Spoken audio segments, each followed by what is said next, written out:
கண்ணெல்லாம் கலங்காதே களச்செய்தி கடைசி சேடு கேழ்ந்தான். அந்தோ மாவலை தோரணம் கட்டி மணவிழா மேடை தண்ணில் தொட்டிலே இட்டு தான் மத்த தூய செல்வன் அட்டியின்றி கல்விற்கு ஆரம்பத்தடி ஆசானம் சென்றுக்கு நினைவு கொண்டாள். திருமுனையை நோக்கி என்று வாழ்த்தி விட்டாள். திருவிட்டா என்னையா வசனம், என்னையா வசனம். SSLC ஃபெயில்பா.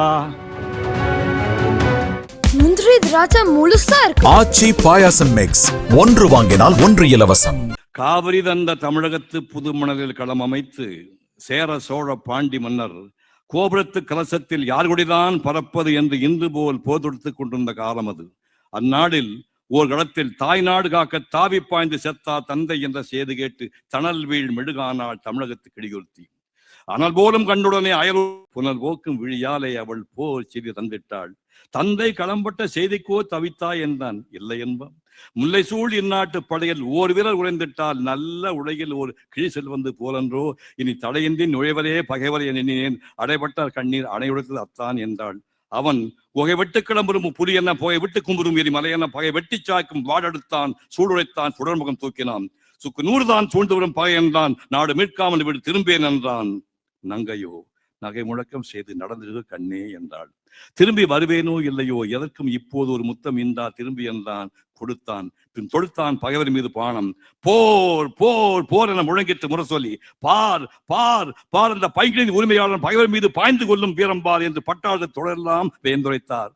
அந்த கற்றாணி முத்தாடும் கண்வழியே சிந்திட்டால். களத்தினிலே அத்தானுக்கு அடுக்கடுக்காய் குவிந்து வெற்றிகளை கேட்டுவிட்டு கோட்டைகள் விடுபட்டன, எதிரின் குதிரைக்காரர்கள் உடைபட்டன, வேடப்படை முறிபட்டது, வேல்கள் பொடிபட்டன, எம் கொட்டவன் படை கொட்டும் பேரியை கோடை எழின கேட்குது கேட்குது என குதித்திட்டாள். புதுப்பண் அமைத்திட்டாள். வீரர்கள் வந்தனர், வெற்றியூர் கணவருக்கு ஏற்றனர், வேந்தன் தூது வந்தனர், வாழ்த்துக்கள் வணங்கினர், வீட்டோத்த தோழியர் வந்தனர், வெற்றி நீட்டோரை வாசித்து மகிழ்ந்தனர். அந்த அழகி ஆழ்ந்த கண்ணீர் விழுந்தாள்.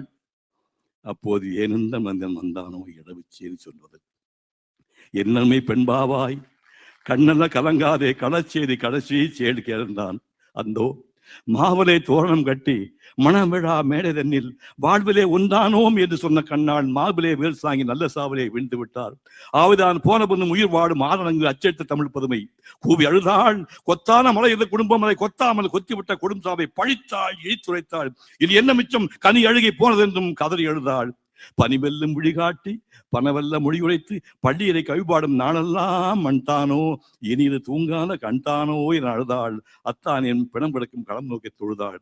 சோகத்தால் வீழ்ந்து விட்ட அவள் காதில் வெற்றி வேகத்தால் பகைவதட்டும் போர் முரசும் பட்டதுதான் தாமதம், கெட்டதுதான் கெட்டதும் கூடி முழுவதுமே பட்டொழிந்து போகட்டும் எழுந்தாள். வட்டிலா போல் கொண்ட நாட்டுக்கே என்று வீட்டுக்கோள் வாழ்வேன் என்றால் வட்டிலினால் நாடி பார்க்கும் திறம் கொண்ட தமிழ்நாட்டு மாதரசு தொட்டிலே இட்டு தான் மத்த தூய செல்வன் அட்டியின்றி கல்விற்கு ஆரம்பத்தடி ஆசானம் சென்றுக்கு நினைவு கொண்டாள். அம்மா என பாய்ந்தான் அழகு மிகு மழை அன்பு தங்கம். அப்பா தாத்தா ஊர் திரும்பினாரோ என்றான். திரும்பி வந்து சாவூர் சென்று விட்டார். கரும்பே நீயும் வாங்கின்றாள். என்ன வாங்கி வந்தார் என்றான். மானம் மானம் அறியாத மானம் என்றாள். மகனே அதை சோதிக்க நீயும் வருகை என்றாள். வந்து விட்டான் கொலை கொழுந்து குடும்ப வழக்கு எரிந்து கொண்டே கூறுகிறாள். எதிரியின் படையெடுப்பால் நம் குடும்பம் தடை வந்துட்டு மரமாகி போதடா தம்பி, கவலை இல்லை, களம் சென்றார் மாண்டார், ஆனாலும் இந்த நிலமுள்ள வரையில் மானம் காத்தார் என்ற பெயர் கொண்டார். என் மகனே நீயும் தொழிலே பலமுள்ள வரையில் பகையை சாடு, பரணி பாடு, இதுவும் தாய் திரு நாடு. உடனே ஓடி என்று தாவி அணைத்து தளிர் மகன் தன்னை சீவி முடித்து சிங்காரித்து ரத்தக்காய் பிடிந்த வாழ் கொடுத்து சென்று வா மகனே செருமுனை நோக்கி என்று வாழ்த்தி விட்டாள். அது திருவிழா. என்னையா வசனம், என்னையா வசனம். SSLC ஃபெயில்பா. அந்த மனசு எழுதின மாதிரி நீங்கள் சங்க இலக்கியம் புத்தகம் கொடுத்துருக்காரு. அந்த சங்க தமிழ் புத்தகத்தை வாங்கிப்பா. இது மாதிரி 1000 கதை இருக்குது.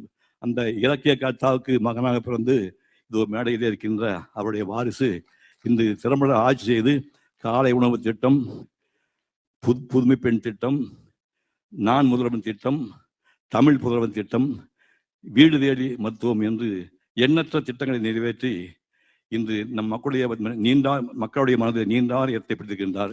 இவர் மீண்டும் இந்த பதவியிலே நீடிக்க வேண்டும் என்று வாழ்த்தி விடைபெறுகின்றேன். நன்றி. முந்திரி திராட்சை முழுசா இருக்கு. ஆச்சி பாயாசம் மிக்ஸ், ஒன்று வாங்கினால் ஒன்று இலவசம்.